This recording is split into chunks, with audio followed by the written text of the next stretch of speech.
Namaste. My name is Saurabh Nanda, and welcome to another episode of Such Conversations Matter. In today's episode, I've invited Jim Bowman from Japan.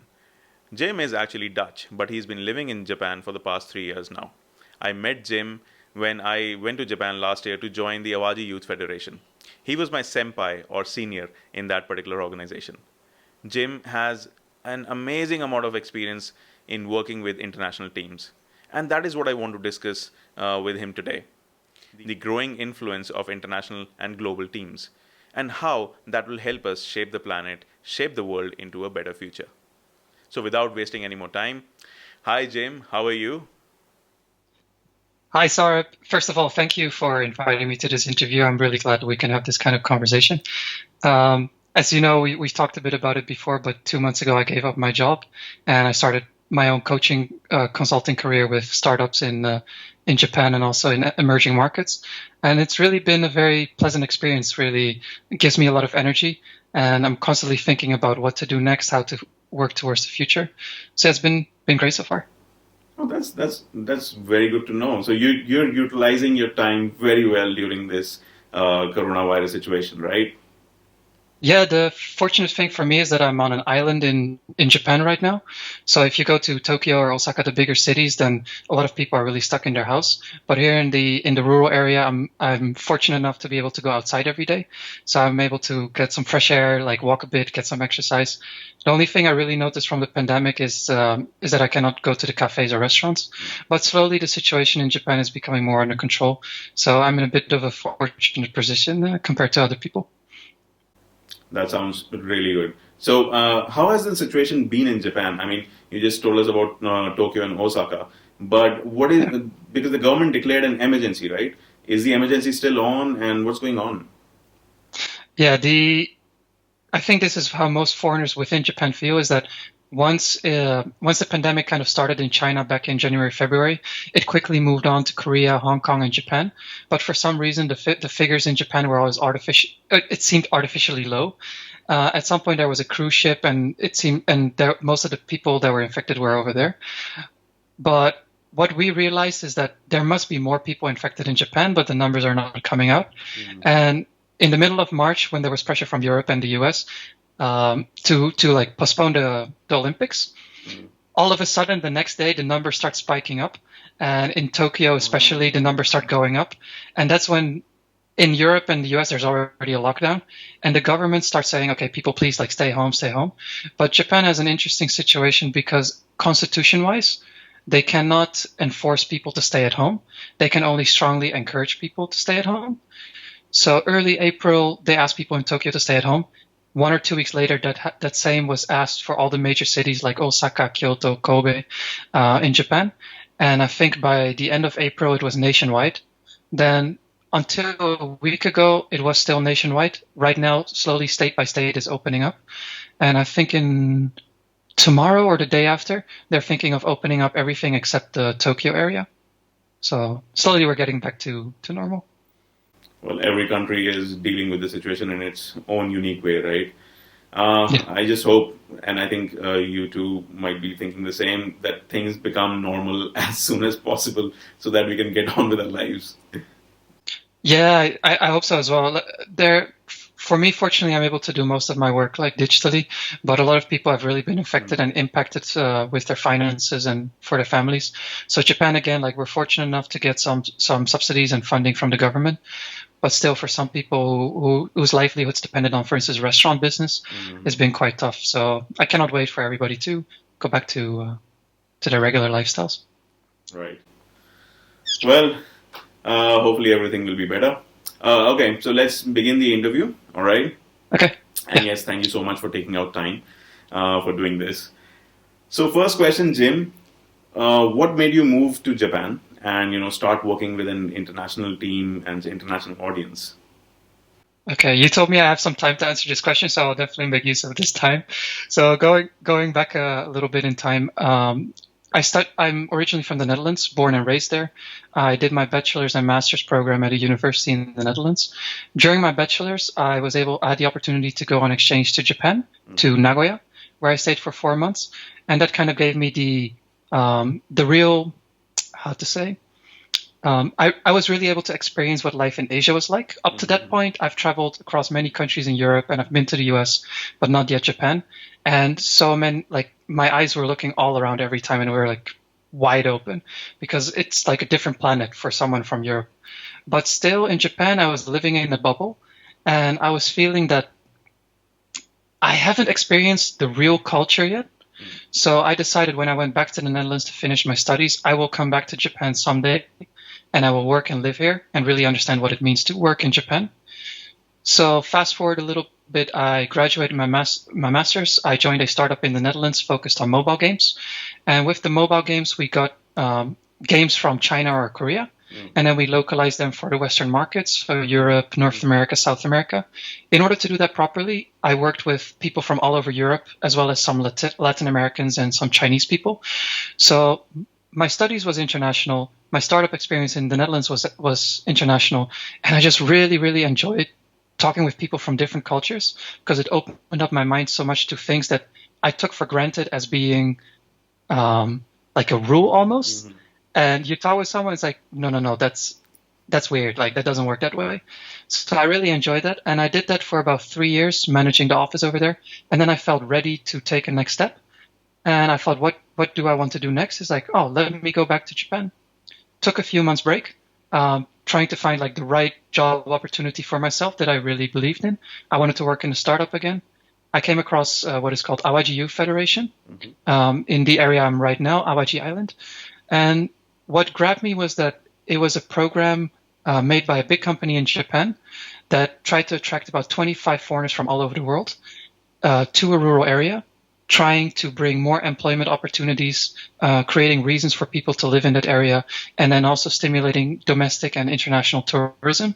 And during that 1 year that you're there, you can work on projects related to any industry as long as it fits like those criteria. So I thought, oh, that's amazing. I love startups. I wanted to help contribute there. I can do something for society. I can do it with people from continents I've never worked with before. So I went to Japan, did that for a year, had the opportunity to stay with the program to welcome the second generation of people and started working with even more people. So during those 2 or 3 years, until I quit a few months ago, I worked with people from 50, 60 different nationalities. And I don't know how to describe it. It was just amazing experience. Well, I can relate to that experience. And thank you so much for being there in the AYF because it was such a unique experience. I had different expectations, but I got something different, and it was fun every time. Whatever we did. So talking about that, because that has really changed my outlook as well. I've lived in Denmark as well, and now I live in Japan with you guys. So that's something I really wanted to talk about today. What are the challenges and consequent learnings of working with an international team? Okay. So the easiest, the short answer is don't judge a book by its cover. Is something that probably many people have read, but unless you go through it yourself, it's really hard to kind of grasp it. And you will see if even you start working or interacting with people that are in a culture kind of close to you, you're opening up slightly, but it's nothing compared to going other side of the world and totally be blown away about how opposite and reverse everything is. So giving some more concrete examples, first time I went to Asia back years ago when I studied here, I had the opportunity to go to China and Taiwan as well at that time. And I was talking with some people in English and I was interacting in an international acceptable English manner. And somebody asked me if they could borrow, I think my phone or iPad. And I simply said no, because I didn't want them to borrow it. But in those East Asian cultures, you never strongly say no. So even though I think English, we're kind of English culture, we're speaking in that way, for them it was a big shock. And I didn't understand what was wrong until somebody explained to me later on, no, you should be a bit more indirect in the way you reject this request. And that's kind of where my journey started, thinking about okay, I need to put myself in the shoes of the other person the whole time. Mm-hmm. Then fast forward to the Awaji Youth Federation, where people from all over the world, and it's not just socially interacting, but actually working with them. I'm constantly trying to think is this what is normal for me, normal for this person or not? And since I said just now, like Japan is like a totally different planet, even more so than Taiwan, China, even though they're close to each other. Like even now, I'm still struggling sometimes with Japanese culture. But what I realized what I experienced in Japan as a Dutch person, when I go into a meeting, I never want the meeting to last more than 30 minutes. And we go there, we talk about the problem, we have a solution, we wrap it up, move on, take action. In Japan, you know this as well as I do, but in Japan, you've got way more people joining the meeting than is actually necessary to make the decision. And sometimes you're scratching your head, why are these people even involved? But it's all about shared opinion, and everybody should have a say so that the collective can decide and then they can move on. And the interesting thing is that the real point usually doesn't get discussed at the meeting, but it either gets discussed one-on-one behind closed doors prior or after the meeting. So in the beginning, I would literally raise points in front of everybody of this is not going so well. Everybody acts normally. Once the meeting is finished, I get called into the office and people tell me you shouldn't say that in front of the group because you might make somebody look bad, or like they say in Asia, like lose face. And I realized that I kind of used up my credits, so I had to figure out how I can still navigate in this area. And over time, by kind of getting my scars, I figured out how I can still be myself, but act in a way that's acceptable to others and move. Because in the end, we all want to get the results, so that's the important point. Mm-hmm. And I remember what I told you and some of the others that joined later on was you have to kind of pick your battles when you're in a corporate environment in another culture. And it doesn't mean that people are your enemies. No, it's they don't understand your culture. You don't understand their culture. And the only way you get through that is with experience. But even before the experiences, you have to be open and really willing to put yourself in the shoes of the other person. So while it seems very tough in the beginning, the more you do it, the easier it becomes. And the more cultures you expose yourself to, the easier it starts to become working with others. And your whole mindset starts changing. Mm-hmm. I'll give you two more small things just to wrap up this kind of topic. I went back to the Netherlands 1.5 years ago. At that time, I had lived in Japan full time for a little over a year.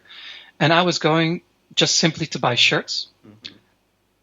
Somebody walks past and I'm nodding my head to like acknowledge his existence and saying hi.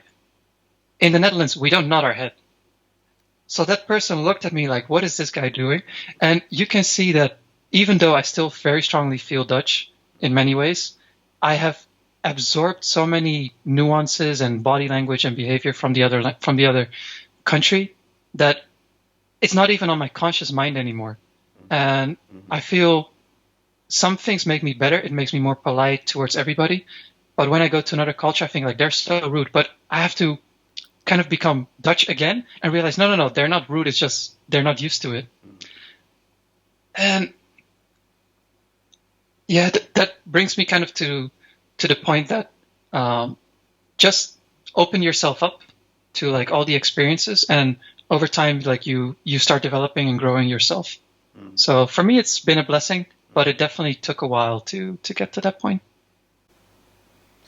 Yeah, that brings in so many memories as well, and I completely relate with that as well, because there was always this challenge of adjusting to a new culture.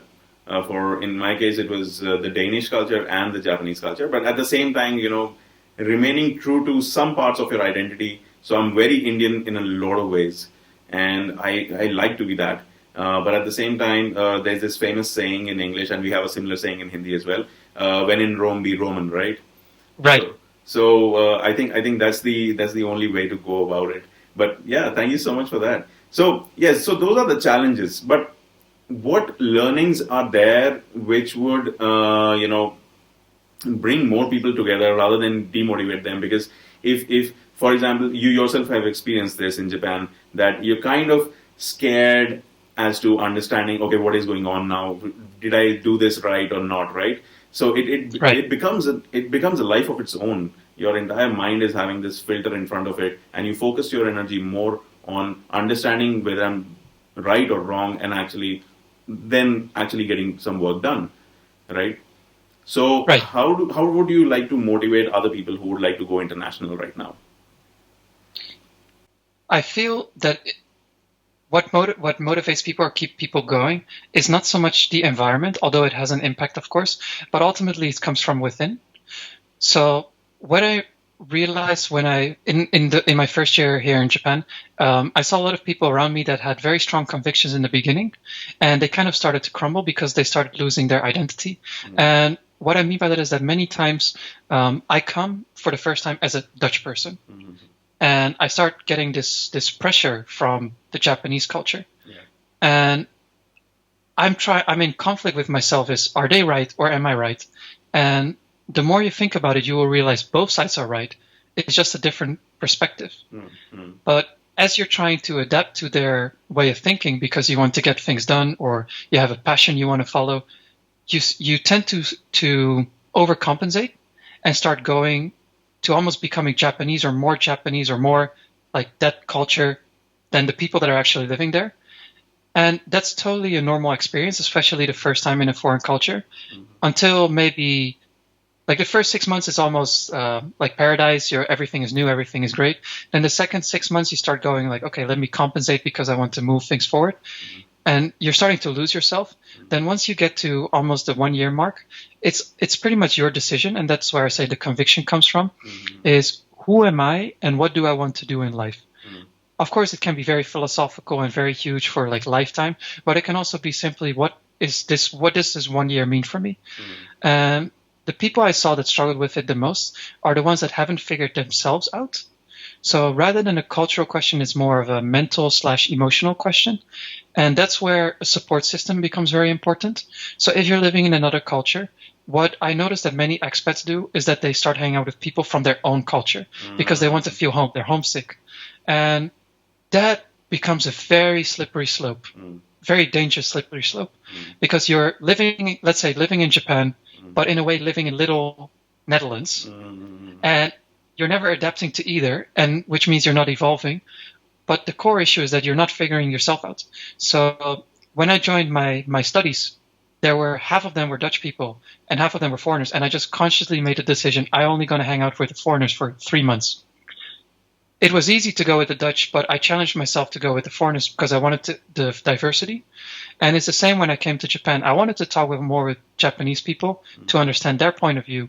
So the project I made was to get out of the office as much as possible, to interact with the locals.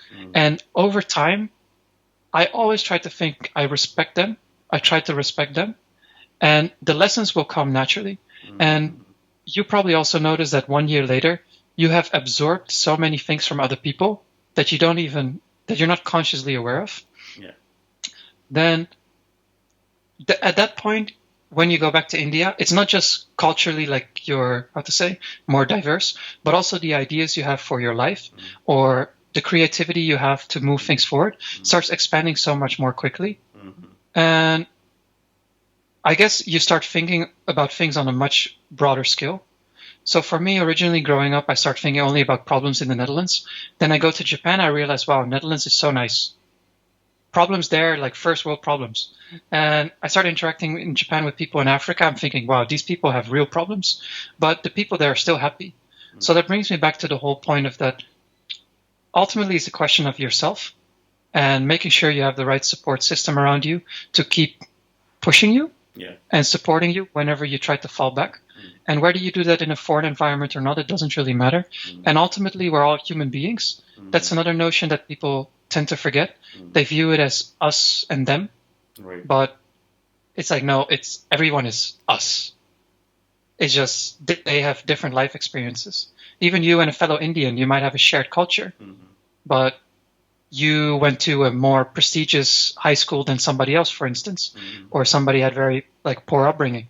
And it's the same with Japan. Like in the end, they're human beings, and it just takes more time to understand them. But the benefits are so much greater if we all can collaborate, I guess.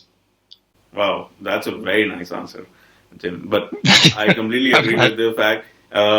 In fact, one thing is definitely I've experienced a lot. I think it's a specific problem to the Indian subcontinent. Indians, Pakistanis, Bangladeshis, Sri Lankans, Nepalis.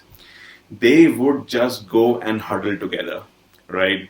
So if they're in a foreign country, they will just have this little Nepal and little India going on, and they will stick to it. It is so difficult for us to come out of it.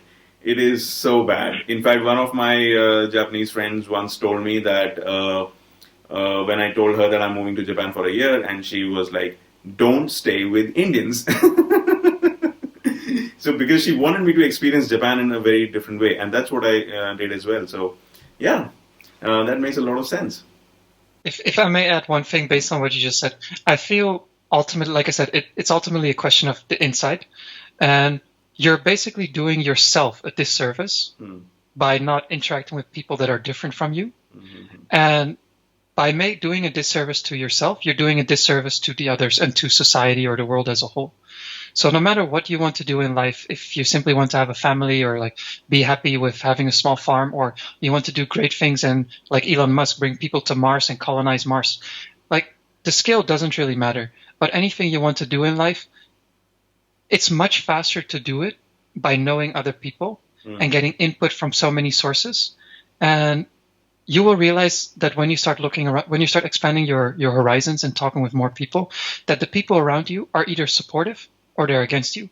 But as long as you're in the bubble, you don't know if they're overly optimistic or overly pessimistic. So the more people you interact with, you can start seeing, are these people beneficial to my life and what I want to do or not? So again, like the disservice is to others, but even before that, it's to yourself. You almost owe it to yourself and your family to just go out there and meet people. Yeah. Thank you for that answer. Okay. Next question. So this is what I experienced, and that's why I wanted to know your opinion about this.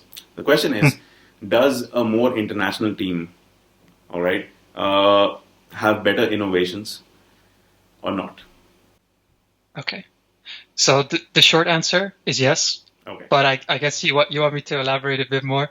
So what I feel in terms of innovation is that as a more diverse team or global team, you look at things from many different perspectives. So you've got, let's say you and me work together, then I've got things that I experience in the Netherlands where I see, let's say, the financial structure, the legal structure. I see all these companies, and then you've got your Indian perspective, and we start discussing. If we want to do something for education, this is how it works in the Netherlands. This is how it works in India. What were the good points about these things, and what were the bad points?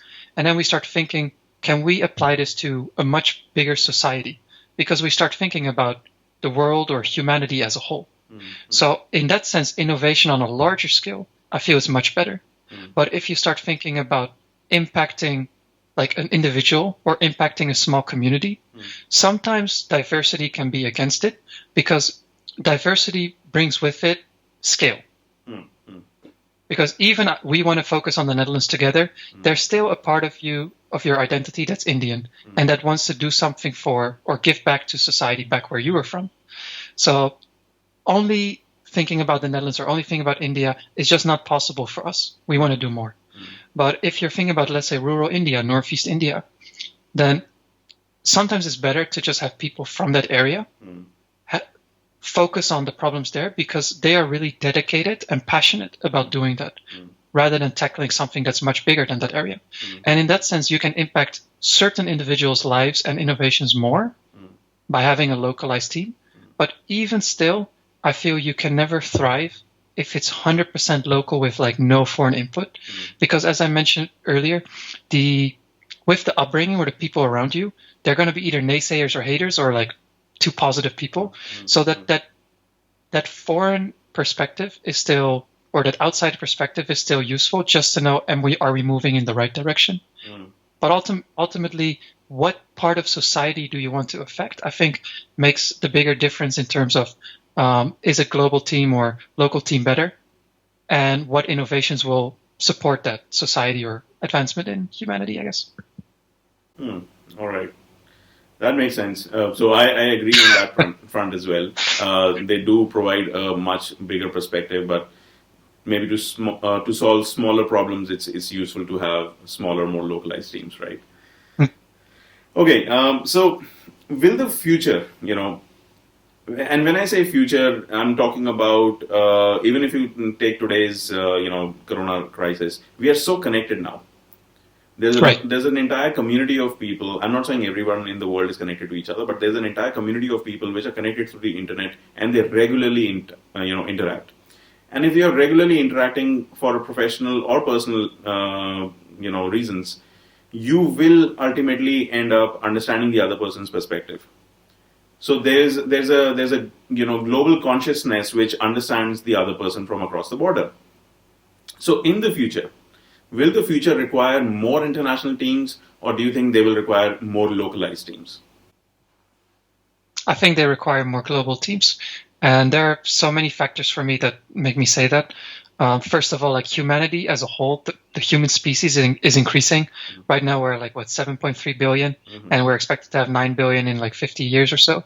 So at some point, probably the Earth is too small, which means we need to go to Mars or elsewhere, or need to make space stations, which is humanity needs to come together in order to make that happen. So the scale of our problems as a society are becoming bigger. Then, like you said, internet has connected everybody, or at least we hope it's everybody, but unfortunately some areas don't have internet access yet, or electricity or computers. But at some point they will join the network as well.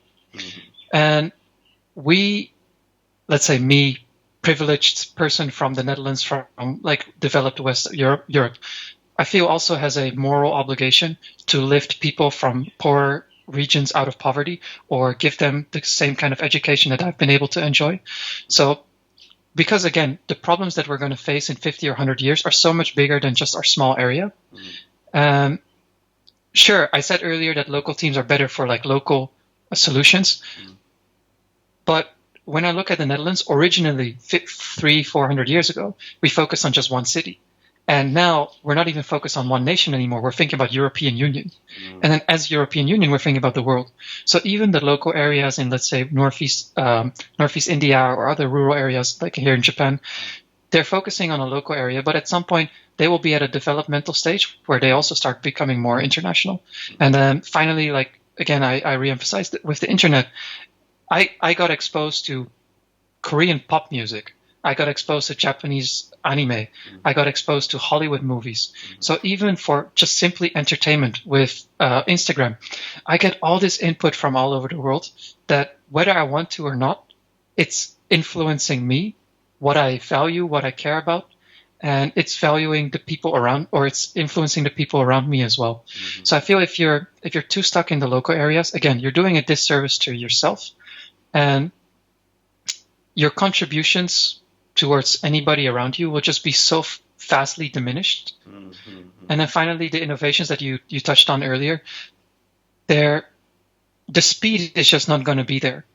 Right. Because it will take so much mental energy to think of the same idea, and it's probably going to be of a lower quality than somebody that has so many vast perspectives. Just a final thing to illustrate that is, if you and me want to do something, we might know 70% of a certain topic, but we know somebody in another country that knows 100% of that topic. We can just call them up. But if we stayed in our cocoon, in our small bubble with the people around us, we don't have that expertise. And it will take so much more time to research or learn.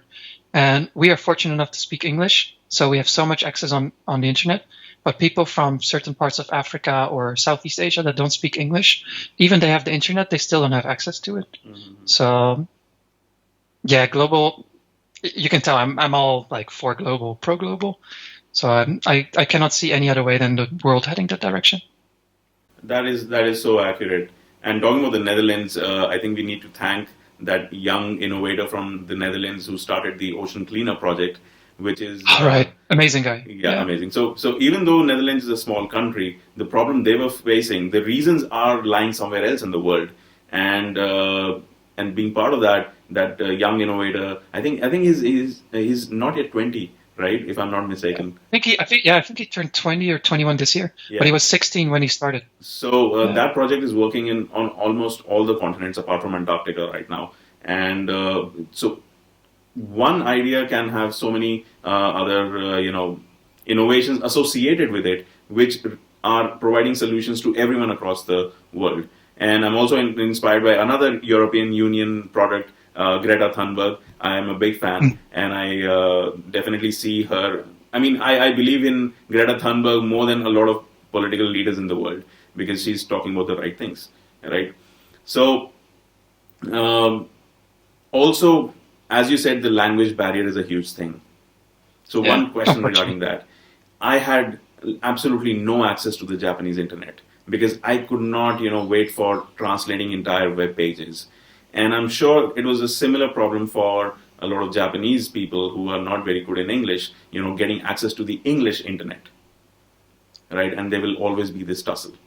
So, Right. how do you overcome this language barrier?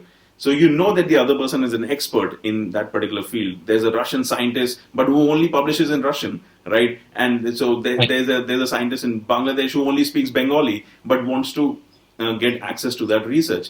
What do you think we need to do in cases like this? How can we improve more access and connection? Wow, this is probably the most difficult question of this interview so far.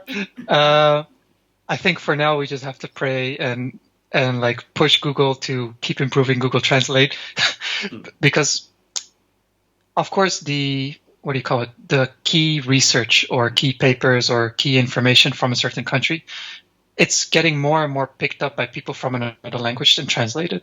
And most of us use English as like the lingua franca, as the international language to communicate. So much information from Spanish or Russian or French or Italian or Japanese is getting translated to English.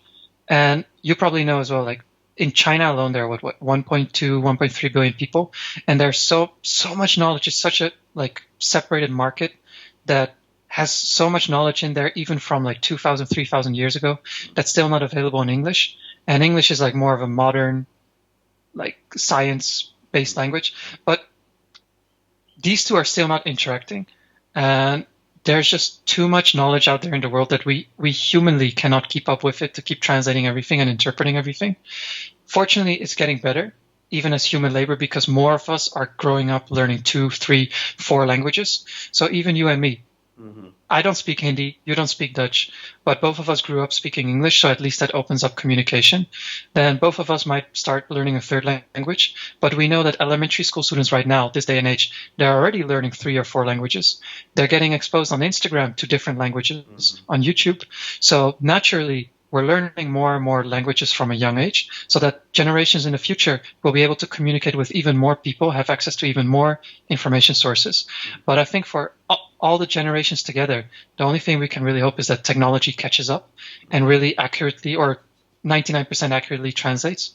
One thing I'm very interested in is voice chat, or not voice chat, but like Google Home, Alexa, Amazon Alexa, because at that point we can just ask a question, and I hope that because of Google Translate and features like that, that any written source could be translated and then in the speech of the language the question was asked, be given back to us. But probably we're still at least 10 years away, if not more. So. Yep, that makes a lot of sense. Well, I have Alexa at my home, and I use it in English, and my parents use it in Hindi. So, Oh, nice. yeah, so it's working so far, and I think they'll definitely do a lot more innovation. They're working towards that. Okay, great. So, one more question, Jim. Okay. So, as the world becomes more connected, and as you said, we get access to more isolated cultures like China and so many other places across the world, the role of the developing nations is increasing more and more, right? Right. Countries like India, Nigeria, Indonesia, Mexico, they're becoming more economically, powerful. They have more influence in the world right now. What can be done? What can be done that the people from these places and all these countries, they have huge populations, by the way. So, what can be done that people from these places have more voices on a global stage? I think they need more people like you and me Okay. to basically lift them up and give them the platform. So of course, both you and me are still working on our own platform and like having our own voice heard. But we, people from the like in their 20s, early 30s, are already so much more connected to people from all over the world than our parents were. And in 10, 20 years, we will be able to use our global network, not just our domestic network, to give people the voice. So unfortunately, the answer is just patience and over time with education and again, like connected to the internet or so, and like people traveling to further away destinations, interacting with people from other cultures and other countries, slowly we start accepting all this diversity. And again, like I need some information about, let's say, digital marketing. I call up someone that I know in Africa because I want to focus on that country. If I do that in 10 or 20 years, if I create a forum about digital marketing, I'm not going to talk about just digital marketing from the US point of view. It's like, no, I will bring in someone, an expert from Japan, someone from China, someone from Africa, someone from Southeast Asia, and all these people will talk. And you can see overlap what works in certain regions, and you can see some things that don't work. So ultimately, it's patience. But of course, during that patience, it's a lot of hustling, running, putting in work by people like you and me who really want to make the world connected, I feel. Oh, that's interesting. But actually, it brings in another question. Go ahead. So, we can connect people. We have to do things, and more people are doing things already in all the sectors, entertainment, education, so on and so forth. So, from a developing country's perspective, which I would like to share, is that even though you have the knowledge, you're still hesitant in sharing it because the standards have been set by other people in the world, right?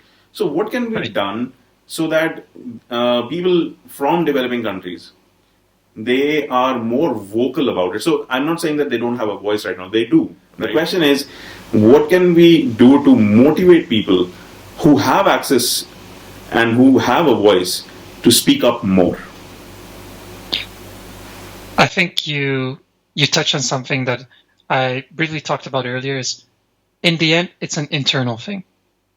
So what we need to teach to the people we know and keep telling them, and especially if once we start having children or younger generations, is everyone matters. Every voice matters, everybody's actions matters, and everybody is unique. And of course, when I quit my job 2 months ago and I started thinking, what do I want to do in life? How can I contribute to the world? Of course, when I finally reached an answer of let me help startups or let me help young people in developing and emerging countries, I'm not an expert yet. There are things from my background that give me confidence that I can help, but there are still so many more things that I need to learn.